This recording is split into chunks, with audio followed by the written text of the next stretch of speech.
أن الله الله تعالى الذي كرنني حميد أيان التيجة تنكنا الله سبحانه وتعالى غني الله سبحانه وتعالى حميد يعني عند النفقة كنيو أما النفقة كنيو عند الجكاب ونديو أما الجكاب ونديو الله نبناني واتي كنتيمو مغندم بينسو كهم انتني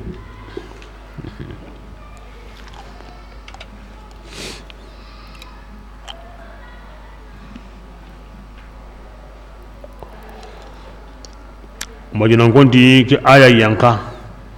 ikunya di ikum madinan ko parce que madina na gonde be nyani nonga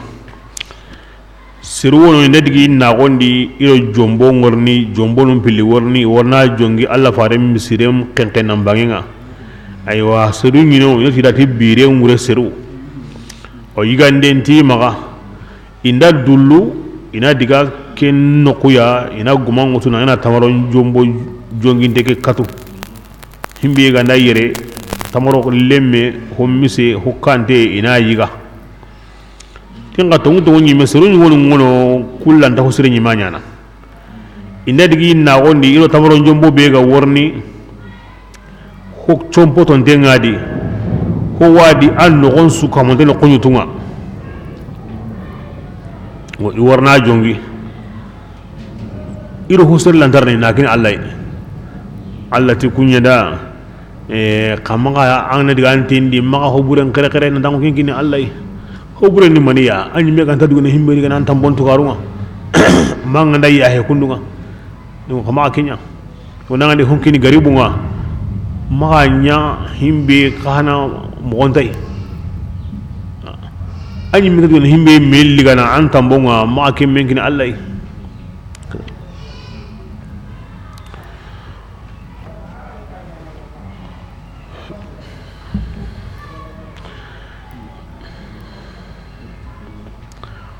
بسم الله الشيطان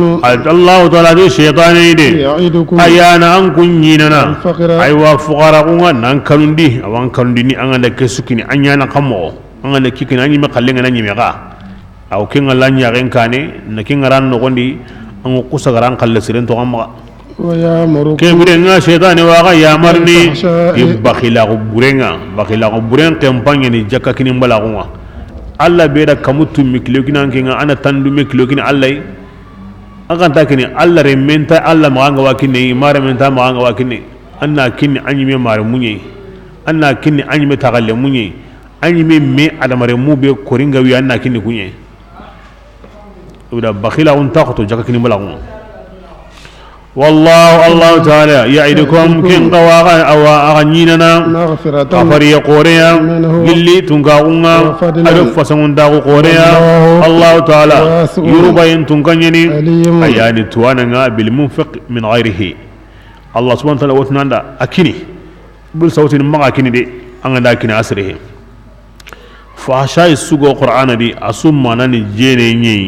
ما كان تكي كم ما ناني بخيلاغونا kibrin arab bakhila go ara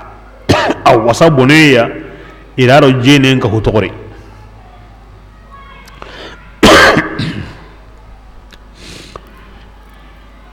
Quran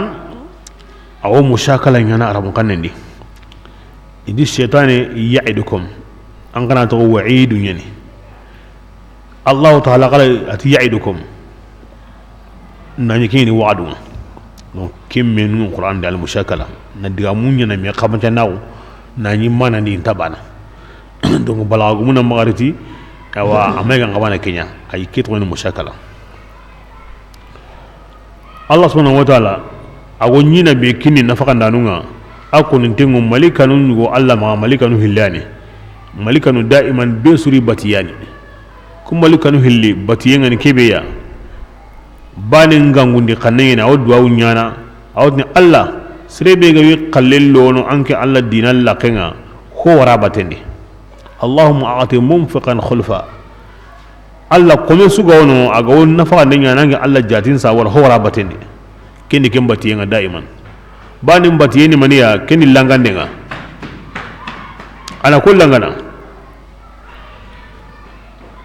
himbe ga wasawn aw ken langana allahumma a'ti mumsikan talafa alla kebe ga wa kiten ko ni nakama telefi yankini kenga yani bonondi de ana bure bonondi ongo sikantadi na buruwo bonno kellangandi yana bonondi ke bal hadamare men na burenta kena hakayigo anda am pakrenda an killungo dome nan dibbi to hilli siki ko yana mo yori aranta yana jakka kini mbala wonyo ngana sabuya nan na burem bonondi anaga ba mo parce que anta ni islamiyya magati serun wono honsu yi magata jakka bon na ko bi islamiyya islama on kite mun bi islamiyya allah ayan jabati ya ayyuhalladhina amanu anfiqu ataga be ga taga islamiyya qaran nafaqa mbuni jakka mbuni honga asen ne ga na ga ken golli donc gongonden ka hana konni koda akon islamiyya da ka hari jakara jaka kini balago ke makhirita yo an ga tan islamiyya an dinan gonda mak nyugwani jakanga ke birenga gongonde be ga koni wodo kenye jaka kini balago aw na wure mononde jaka kini denga aw soga aw hotona walla batende kuinde ho walla batende kuinde balago aw telefen gene serenga sadaka bunde aw na sabu na wala batende sadaka bunde balago aw na sabu ya na bononden kinya serenga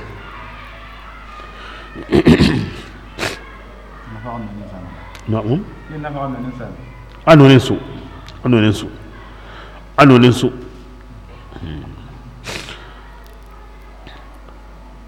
nan katu dangenya an korenda ti an kita honga ho walla batendi nan tigiti kahana ta hosro ni da aw bonde do kasaran kenanga ho gan nafaqai aw allah fa sallallahu alaihi wasallam shaytani aw malini adamare menga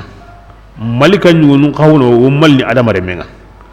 shaytani maliye adamare menga kin tak mon kini maniya an ga yini kin kamane daiman iblis aw hibunya wala nya kan kane an ngoto ngarandini malikan kahana bego da ambate amalin denga wanga kin kana tak mon kini maniya wakati su kin khairi nya wala kane hosiru an wasaka to ngai wa serebe ganda idu tukunduya nanti tongu hosuru nyanga linge ya ren kane ngosaka tongunga atu nanti Allah suranda de anna Allah tiga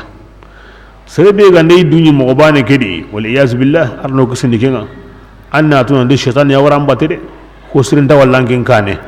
anta simin hosri ho gani tongu ya anta sakai iblis ya bal tenanga bismillah يؤتي الحكمة من الله تعالى وتواون هانتين كني يمنا يشاء أجرا خنو كندا تواون هانتين منيا كني تواو بي أوان كني كتا غولينا أنغا وهمبي تو أنغا نيانا كم مغدي كن تواون هانتين الله تيوا كني كوميا يغرا كومي بي قن أما شق اللسان أما نين جري جرا يدرون نين نالي كنو غولين تتوكيني sondome anta sondome jidini noroya anta jidini allan kanne intatni kenda ti hikima ay kembe ti hikima bal yu'azzibu al-insanu ala dhalika hada maram min wiyanga ngaten tanado kembate wa yub'athu jahilan lagara kota kin kuma nango wundin nan ka pasa akono wundin lagara kota nan ka wasamu tonye nini limbane allingeni allan kanne tadi alla batuyen tadi Allah pintadi arawa konni bani na surondia ngana nya na surondi kem bani tadi ya ngangati ngo kendi la gara ko da kama ngo gilli samunto jamanya di imam shafi'i wotini iza lam yazid ilmu al-fata qalbahu huda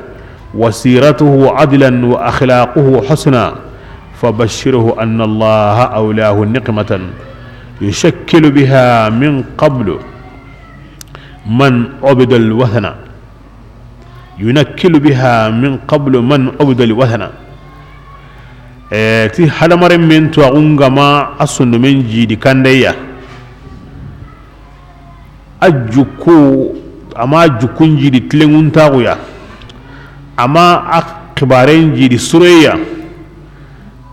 أكبرين كين توانا أنا أكوني كندا نانتي ألا ريانغا غاتي كيني alla worni yangan kate burenye langara hari bori batanun kane nasallallahu salam arno kusinigen to agun na handenye ni ango golindi to ago beya bismillah wa man allah ta'ala yimmen be agara kenkini agara kenku to agun handenga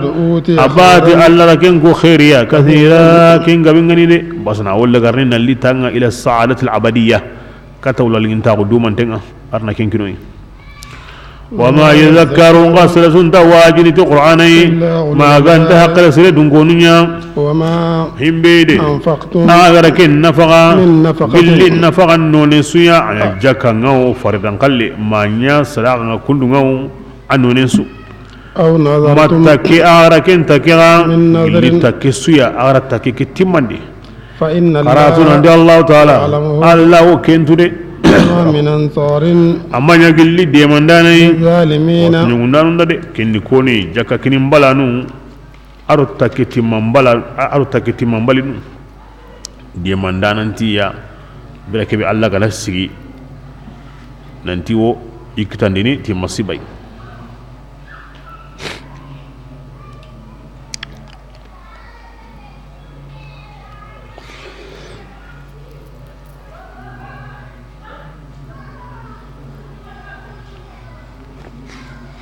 بسم الله إن تبدوا الصدقات ولكن الله رسول الله فسون تاونكو أنا قوي سيراغتي كبرنا كيف فسون تاو بي الله أنغراكو أكركرنا تسربي غندا مولين كن سرق ما بغاسرا كنيني وا مهم بيندا بانغاندي كينغا تاكينغا ديا يبي على كينجا ممكن إن تبدوا الصدقات اللي أغندا صدقا بانغاندي فنئما هي hosro kinga nya bangandenga kini kansara kandambe anna hilama nga kini alle kununga jakahe oho anga na bangandi kenya hoy asrengani وإن تخفوها غاغنا مغندي فتوتوها na kini الفقراء korinton gai فهو kina hondi na kini korinton ga kinyam pasangunta aga dangani dinanta na bangandi wal makan na kini hungumenga ma ونكفر barajan ngasu anda kini hungume yawo na bangandi o Allah tasireni nga himbe gam pasay o mo gara ko mo ho nga na hillo ko ni do banna basu banenga ho no manyoro ko ho manyoro Allah maga nga himbe gam pasu kenga na mulinin kini nan tla na kini korintenga hata yemenga kinya na hanan korake walla gara ko da jukunu benuga koni nanti Allah subhanahu wa ta'ala awo sirahun kinni ikomu wa ken sawura ke takewadi serebe ga hon kinni Allah tayenga kinni nogenta bakasira kinni kinaye an shiddat al ikhfa ken wureni mugondi mugoburu kan balle ko ni anno yongo no bakasira ha kewre nga lagara ko da sirahun tano ma Allah gana himbe nu wari sirahundi kewre nga serebe nu go kenyana lagara ko tan sirahu kun ta kendi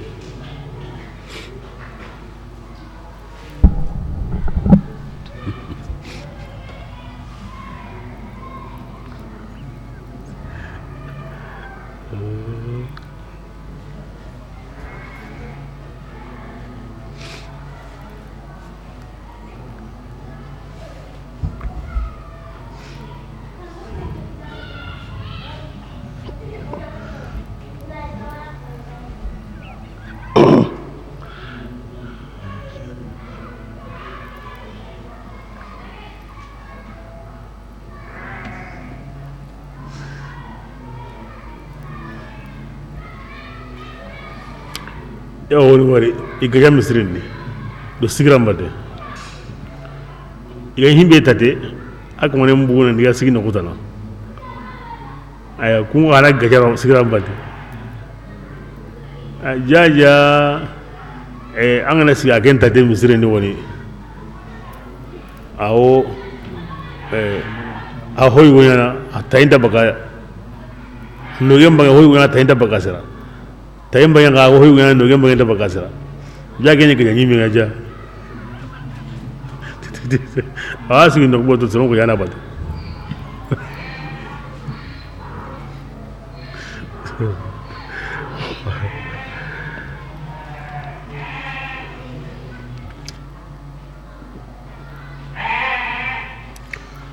bismillah ونكفر mokini na kini kundunga amma kebe gani wajibi nga kinga ni jakanga lari mununti na jakam bangandi kinya sireni awo hi danta nusurono ayi woni maniya serunta antu mana tanta jakka kini ayi woni maniya am menu ando himinu go category na wurin pindi awa ginde akinne ganta himbeda awa akenga ndi kallem bangandi ken kamanin kawa sirene ken kanu wa bundi aha kenni na jakam bangandi kenan na wana bangandi hona sere o kello family nga imma kan to maga na nyange nga bundi ga nan to makene mani nyange nga na anta ho nyange nga ho yani kuma niga ko na islama o du kisinde nyani aro nasrat na kisin dambate inga de hulan ta jakabu ni ginaga wa bugun nan tar banan yanke nga ho yani kuma kebire ngana bangani ngana kini serebe yo jakanya ni banga na serebe qinanya ana ko ti jakanya ni miskin tan to mana ko bakili kenga mo suruta na gawange serene aw ando himinu go aw haqibani na buren binni anga ina ta kunyu no ngoni na kini ina mo hulanda kini awa ko mona ko serunda ti jakanya ni aywa kebire nga aw buteru no ngoni taawanu alal birri wa taqwa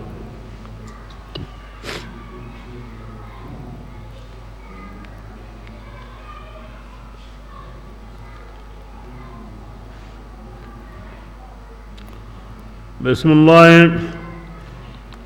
ونكفر ونكفر يقوى أيوا يا هندني عنكم بكاغا ماني من سيئاتكم اللي أقول لي برونغا والله الله تعالى خبير الله ينغانا بما تعملون نقول لي أنا ناكني فقارينغا نا أوا أهوندي kebigani nahilan kuyenga agon habi surono at khairun lakum ayna sawiqa naga junubunya ha min ke ba'din awan junubun yugo ya hana an junubun yugo min ke li tab'idi asuhi aw ayugo ya hana wagi sadaga anta junubun su ya hana tubun yana junubun su ya hana bismillah laysa huda نعم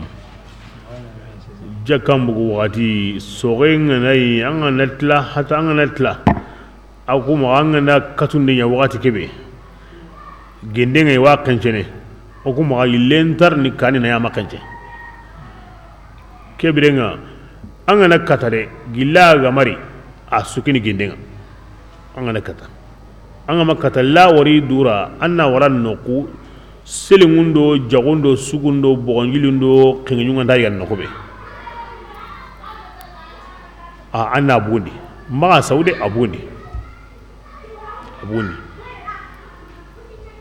naldi hime ga nari ay an surno goto an garantara kiniya aywa itindari illa bade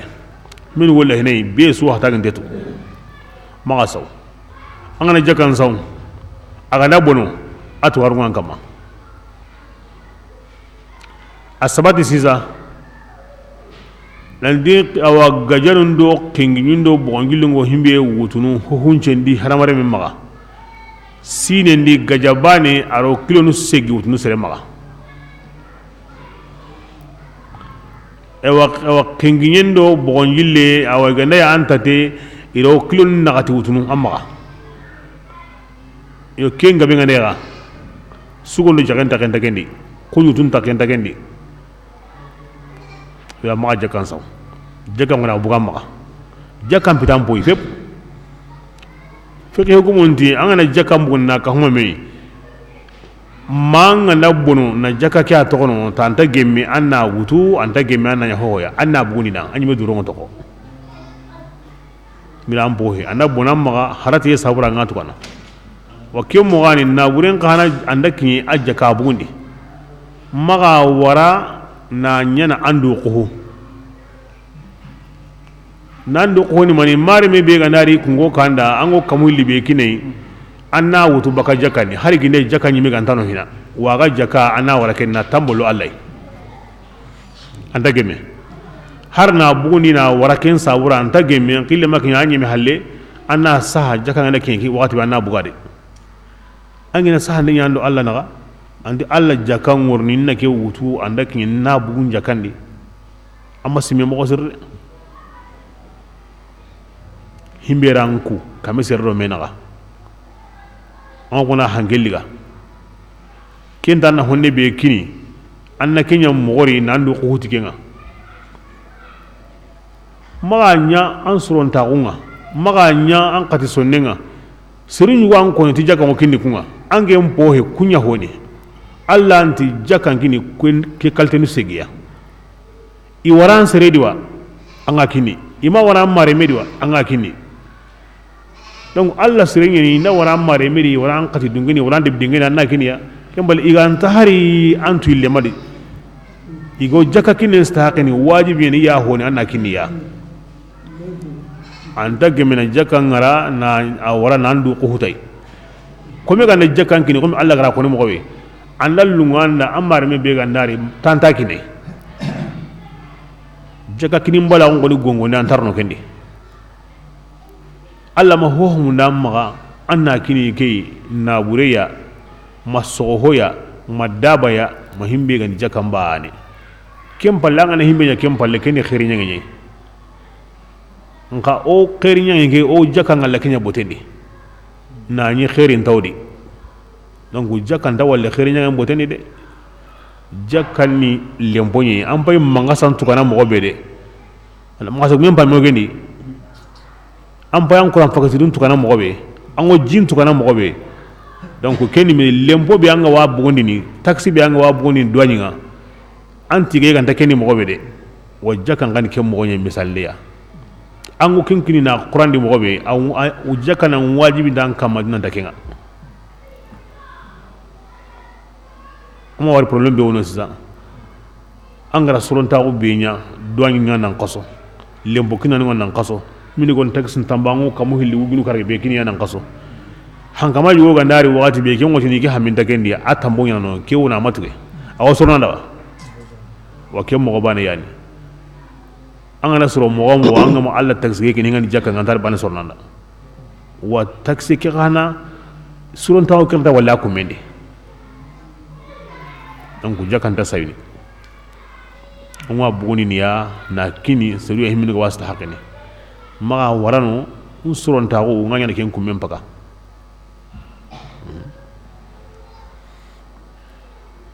yime bismillah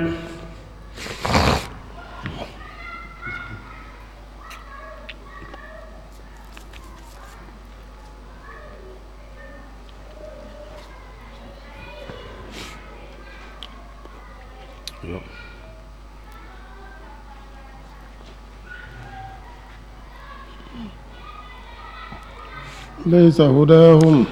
يا رسول الله أيها أكتهون كان يمنع عليك كن كمدي ولكن الله الله صلى الله عليه وسلم برين ويا eti ummaga o hokini hilla kapanunga ku sabura ina salama aha kebirenga igana lahi o kallenga hoga wo ya maga kebirenga awa ona to on takinni na ya maslama ko kebe ina salama ko nugo ayaki yanka kempakati na ko Allah faringa da maga tan ta hokini kahiringa jango ana salama ko o ke kon Allah farna kebe o kutunga salama ko himbe gani farida nga salama ko ngara kuyebe mundo mo farida komi jakka kiyenda kini kahiriya amma na khairin nya na sunin dinya na salakan dinya na kuindinya an wa kinni kahiri konton dinga para yitiman dinga da jakan takin ni kahiriya minamuren takin ni kahiriya kafara kube go baka aywa kunen kafara zuharin kafara bo kun takin ni kahiriya anda bugu kenga khairin yen kute kenta kabina ngini kahiriya wa bil ahra atoron den yime ganda ya adde on tenga nan dan annan wala kina yime ay algi mo lamin daga ni kanda en tanken kam nan din ti kunu mi ganya ke ay ma ke dabarde kebe o ke ngure ne killa makin yokuya alla man kille fin mo lamin anna kanda en taga nari sonno mudi aran kille fin de maniya shari'an kendiya بسم الله ولكن الله قال الله تعالى يهدي من أو يمن كندنا أغركن كندين قانون أو هم بيدي أغو كن نفقنا باللي نابرسويا أنا نyanyi مراري الله قد كينيا أنا جاكن أو أنا سرقن دين أو أنا نyanyi مراري وما تنفقون أغنده نفقنا ما غند الله جات منين سابو دغني يعني لكن غير يعني بمعنى النهي Allah ga tin nafa ande nya nan ni mera an kam ma nya ma ngana nya Allah jajin sabura de kem balle am bugu do funga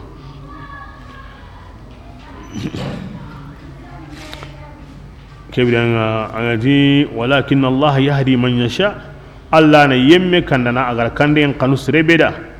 aw kande en tagana naro ken sundumendi shari'an kinyani muhallamin bo shari'a kinyandege ken qat tugonni kandai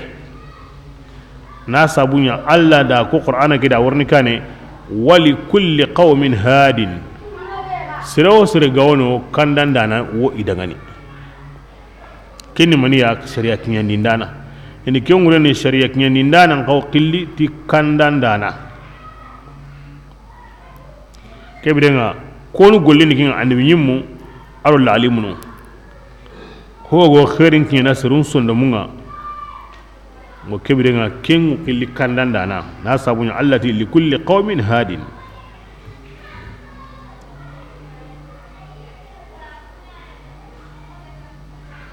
amma awa kebiga ko siza awa ayan warni wa innaka la tahdi man ahbabta walakin Allah yahdi man yasha ya rasulullah an ken tan kanu yemen kandana Allah yana kome kandana agara kanden kanu serebeda kinna kanden taga naro serun sunno mendi kinni alla gollinga ngana kande lo serun tarondi ina mugu ni wara kille ara komun wara kenga kebira kun wa qaro qilli had majazan wa fil haqiqa al hadi huwa Allah digame diga kille sabura alla kun ko manun qilli ti kandandana nga haqiqan ni alla yani kandandana mo kempe dike bane ken honsi Allah ni docteur nda ti jarandana ngakoni jarandana fi alhaqiqa Allah yani afraytum ma taharsun antum tazra'una am nahnu zarun besot ni ngani sogana Allah la tirnu na atikini ante gangi na sogana wa mi kana sogana ngaw gimana ndi te gimana sogana nga fi alhaqiqa Allah yani sogana nga do kibrenga nanti komeda ti kandanda na ken ko nengo gemme anga ni ken ko me an talangenda ken anga ti ken ma ko ni ken balango kranati ni sogana an woti ni jarandana an woti ni monsonga na tagandana amma tagen woni andi gena yime ti tage tabani anda har tagandana an wo kranati ni kili dabarana gere sogana to komi ke awa ampul lum taro kembate me kandan da na ke de ken konna ko be go am ken ngara ken kallen koni haqiqa be wa konni kandan nan ta ma Allah ken haqiqa bani wa konni sogana ta ma Allah sahan nan ta ma Allah tagandana nan ta ma Allah karanga nan ta ma Allah sahan nan ta ma Allah be majazi be ga ku kallen digandi de kem majazi bane yana ke hana digandi wa hari an qotai waski ayan se kem majazi kamal li kulli qaumin hadin anda kota nanti Allah faran alhadi anna Allah faran konne ngari angot nanda yimbe yakate ti Allah yani kannanda nan akenta konni ya subhanallah ti basati allati laysa alayka hudahum ti allati innaka la tahdi man ahbabta aya sugono yang kasabu ngene Allah faran ngalli ginde kome ga hay kome be besu kandande ngallada agullen gemunten ngani komun kandayenga aya gabirin na kinya kala annime ni mesaga lanke nda mo be kembe maka hokini ya mi nda tampinari kato on hokini ya kini ya islamia islam awon hana kenya kama islam mala on toranga kenya kama la gakin son do men jonginde ngeni daiman bi hidayatil khalq ajma son do men jonginde ngeni daiman besun kande allah fillah ngi Allah be gari taga win kutanay hon sunya ngi wi kunu yi warjagal donc an kan Allah ko menye magan kuye ngara tanta kiniyati basati madu ngi ibarande ngi me mo kona kiniya kande impinya gandai ke birenga kande anke na kinya ni ndana nyi ngiani ataka ndana nga nari sodomeni konti Allah fare an kallina ko to ngawa akanda ndike ke bane العلم سورة وقل الهادي كل ما كان الله فارغ آية سورة كمي أورنيا نا هني ينتي الله فارغ الله هني نا قانو على اللغية لعلك باخع نفسك على آثارهم إن لم يهتدوا بهذا الحديث أسفا كسوريا نا الله فارغ الله وامنا اللغية نا بوتي مرندي أنكي موتين تانو كين الله awa Allah fare nyokiri yokebi go Allah fare lokon ta ko ni naran ke mbano yen koy har banen tange magam har banen ta kana ma ke modi aga ko me suya gala tiro Allah fare nan bana ho har honnedi har honne ken kamane amburun kantengu anda ilatul islam fa ahra al iman ago stiro suya gala tando Allah fare nyam bana Allah maga har hotugo nane di ken kamane mburun kantengo baka salama gun jamandi killa make mumyanunga la budda anna Allah farengari alayka mutafawwiqan fi kulli almayadin wa fi kulli al'umur jaliluha wa haqiruha mangar Allah farenya wari anyanya gala win kamundi honsu ko mantendi honsu ndan tabana hohodi ada mare mawo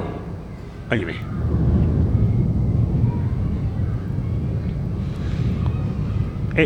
majaze na hoyo diga nangenda ana ho ana kempo ka ba Allah fara ko ngena kamo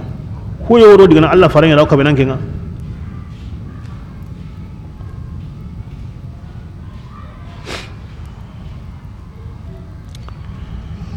bismillah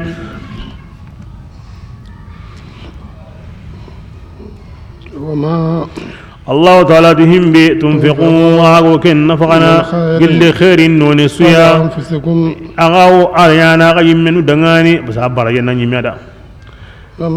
أغانده نفقنا ما غانت الله تعالى جاتين يموندي إنسابو دغاني وما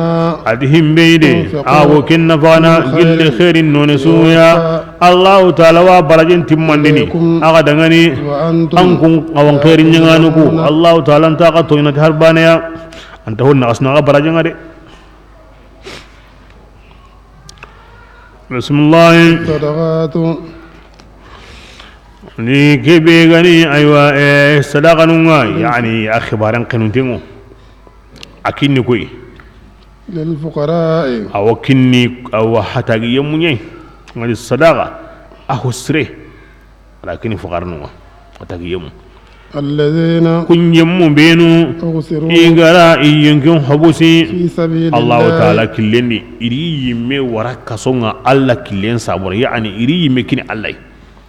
kemne ko gande aga magana kini Allah kana kini kunga bismillah لا يستطيعون ikullanda katta trendiya في الأرض munyendi ngora jagundi ngora sogo ngora dinda banum bate ay iridu sugula baka kemma ti jihadin Allah killendi يحسبهم الجاهل alti samunde ngi gigini nanti korindonya ni nande hungumunya ni من التعفف na sabunya du tigiti be ga wiri inta sirinya gana milew kebrenga samunde nati agandanya gandi ni hoana maga تعرفهم ya rasulullah ya mukhatib siyengo konan kembeda angu komanun tunu yi بسيماهم tagumanchunga magayan kai be ga wiri aro tampiem batte be ga wiya hakran tengi tunu tikinga nanti hoganti maga igantanya gandi ni hoani maga ay kempe angana mudani tu magayan kai be ga wiya aro tampiem batte be ga wiya kenni tagumanchinga لا يصلون الناس imanya iga woseru nyagana لهافا melew nanti nda seru nyagana ngaba hede inta nyaganda ngana melew akada وما adihim beide aganda ken nafaqa min khairin illi nawren none suya inna Allah taala alimun tuwanan nyani bihi. tikinga ki yanka konu di ogara bire ngure dun konu be konan dangi nanti anna gamundi serunyi diga nan tamaron jombo njongi wa idangai awdo kunye tangande hokkinni Allah ya akini kuya ayanka kuya di kamun nagati sirani ni Madina Allah fare misirendi ikanan kenni Abdurrahman bin Sakhir uswatu ti koy Abu Hurairata ke Abu Hurairata atun Abdurrahman bin Sakhir kenni kanan kenga iri kanun ngara ni debu ngara ni tawranu ngara iri yille Madina do Allah fare mbatte honun yina wurun toqi kara ni honsu toqi kara ho honti maga Madina ima kamundu ima jama mundu ima hawanka mundu i yarinte he i wakatin suka hamonten maniya allampi qur'ana be ganda yanka aya be ganda yanka o ken durusini sunna Allah farin ti kundu ara kenyo ku jondi o kuti kundu Allah farin jondi wa ara keko ara kenyo ku jondi kenni gollenga wurondi allambate kiyendi jihad sallinga nasigi hayya ala salati hayya ala falah sapahana an yani nino gajallanga sapahana konnundo silhana bego katini me yani kuma وقاتل أهل الصفة ينقاكو يادي لكن العبرة بأموم اللفظ لا بخصوص السبب أينقاكو يادي ينقاكو باني سرو سري غني كيا كبيرنا إما عنكو دوكيغا تونغو سرو سري دي كبيرنا سري غني هونكين الله أكيد يكون كمانونا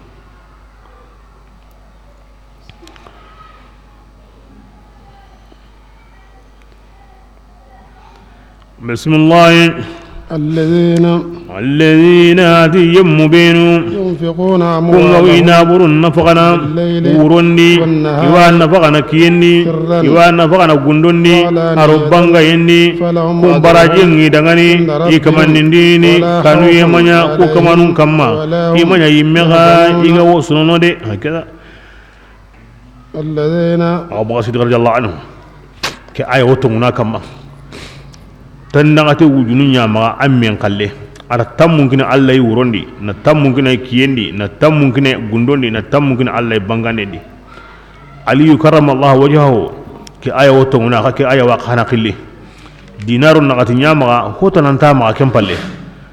dirham nagati ara baninkina Allah kiyendi na baninkina Allah yi wurondi na baninkina gundondi na baninkina bangande aka aya ntaro yang kasabum bani ay asabunga hohodi kensu agara ku tigande beya serebe gandanya Allah da gundondi bangayndi wurondo kiyendi awa tigande be ga koni kudangani Allah ma ken tigande bane ken koni tenganda Allah ma bismillah الذين aliyum mubin يأكلون الربا kungo riban kayigana ga parce que biran kembe agara jidiyen kita mogon ko serenda keni na ponkin Allah na mo serenko na mo burenko na ahon na hilanko kuinde na ho farranko jaka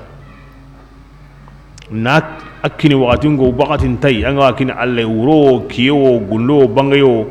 almadar ala al-ikhlas angara akini mogo wakati impasu me koni nga himbe koni ganim awanta sorno himbe halle kini khalasiga o kebrenga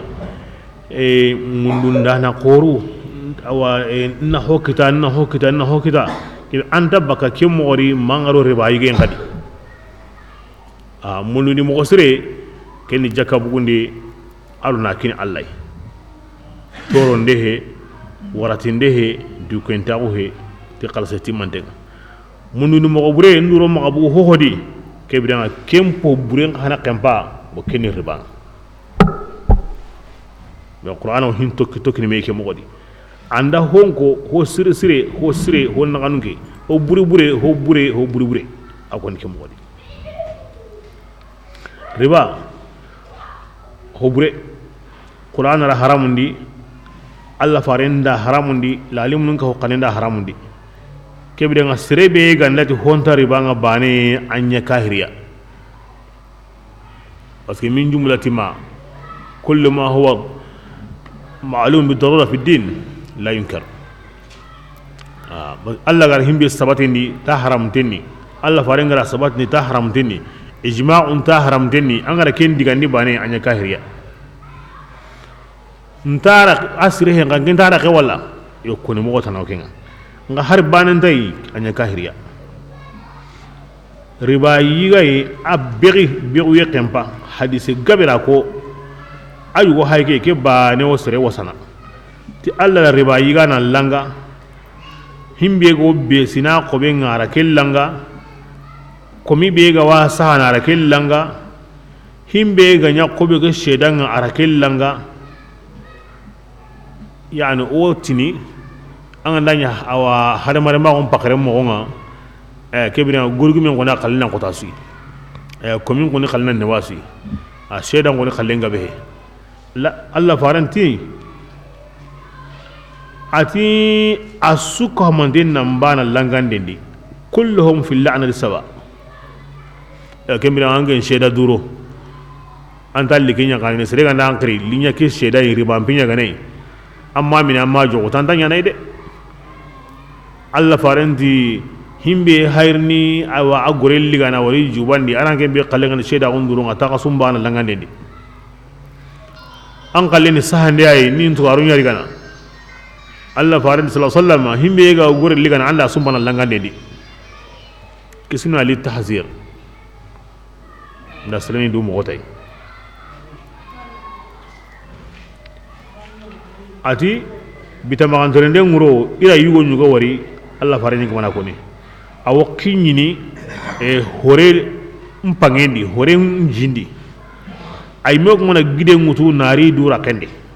parce que ke nguro ho gani ho bureya ago hiknya na sireya parce que Allah fare ngutu nan bugutay dankana gontu agondi kata yagaranga len to agonga Ibrahim ara mundu ina hoyugo wari Musa ara mundu ina hoyugo wari me Allah imana ifare senege sugandi nan diga hinun ko yati duya ho gani ho burey ara su ko yayi na yanga kata mo ko yayi ho gani ho sire ara su ko yayi na a arjanan kando an ham mo ko yayi yugo ko lambendi horenya ni aw mona gire lida kandi mahalamina ati Jibril keni maniya ati riba yiga nan nakundwa hore nan li koda hore ngo ho hori anta hore muna wa riba yiga nan ana hore lambenya di gide nyana magai ma tigni du no gondi le yas billah ne riba sere riba ni maniya riba ni hinu hilya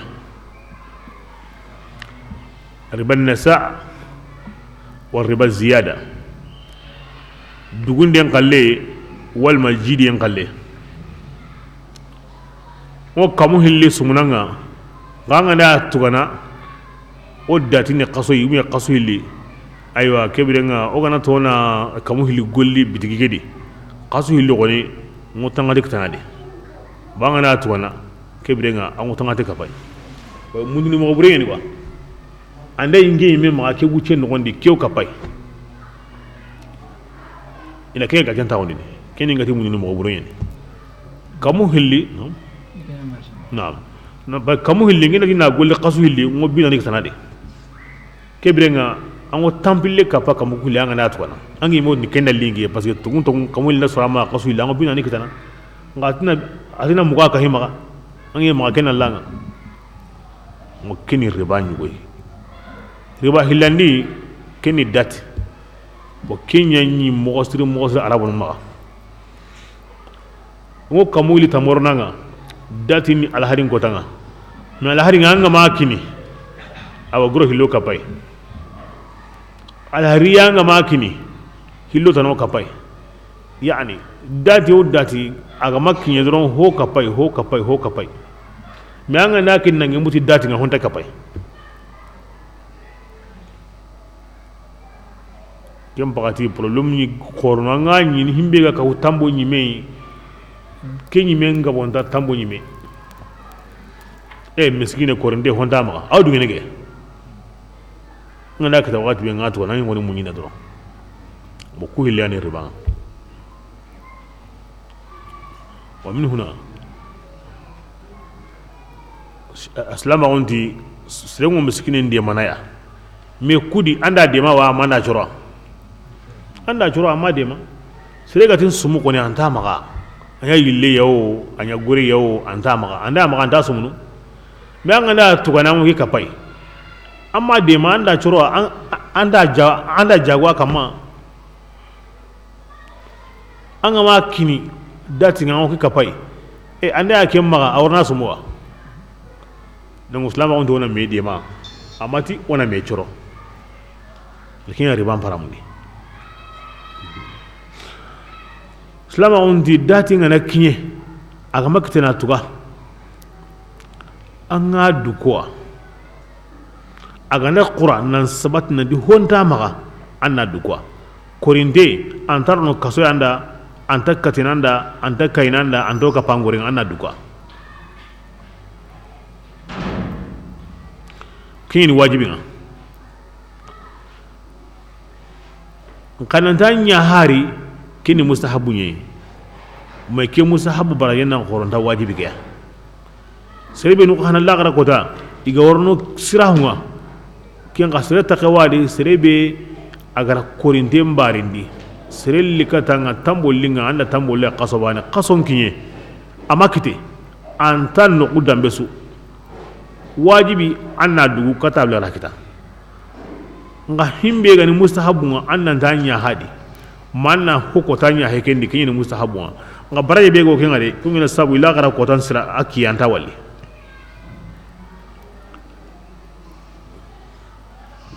ki kannen sabuda an ga naro fiqh ni ribamba wondi agabe yani ho gara wunyana jidiye honne tambondi anga wali wasu kontan ni wasu la kan sono ba kisro nyana jidiye parce que saganu siribunu gono o homundu la kan qorendi yo homundu en mogontu mo siri wala sharia la kan kinye mo siri ababundi higabe wono awara kan teke na sabunya kunyu wonum pite kusade ngana to kay bane an wali ribandi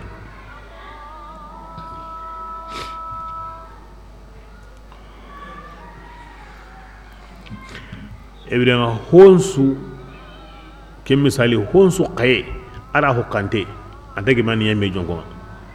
parce que hokante ke ken ko niti mi hokay ke aga nakawa arnya kamo jibe wara ga nabuwai hankinga nakita nongu hakan bi wero mena antato honsu qaye nda hokante himini woni tan ati mamponga au gemme ana kunshi unya me jonko nga aywa mobe ga nalu ngada ngata ati mampondo kampi ho ribangi do mena kampi ho ndurunga ribantiro mena fere ho sina kama wala sa ho ganin ke kabande ya ke masibai amma ro jamandi bo ribanga ni hoyayi akani masiba logon tinye aga ndal logo anya nan nganda gabo am masiban wasru ko tana di bati himinu gamanya in sabura selina imogotai ribaji ngana gabo angina sabu ya na wati burun sanke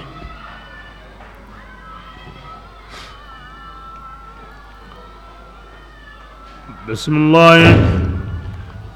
الذين azi yemmu benu يأكلون الربا kunga riba yigana لا يقومون ati riba yiganu lanta gillinan sigi إلا كما يقوم aywa الذي qaburundi maganta yemme ngiri mogo nyai يتخبطه الشيطان shaytanu ngawo aywa ajabatini من المس gilli turintaunga ذلك adi idanke giri mogo bure asabu nyani kunga قالوا inati إنما annama البيع gagandenga مثل tadu الربا riban sumbana inake yakonni Allah kaygati riba yigana selebi ganda karakama anyanga kataye aganda girbaka qaburundi bane lagara kota o sampene senga anda gribane o sampene senga ana ken gilli do ken kenay na utwa qaburunga nandiga wara masige mbiranga serebe wati yugo no tikri masa anda serebe ya akan mo hombo no tay a gribane o sampene senga akanu yimbe de o akanu jidi o akanu mere kasere o mo riba yigana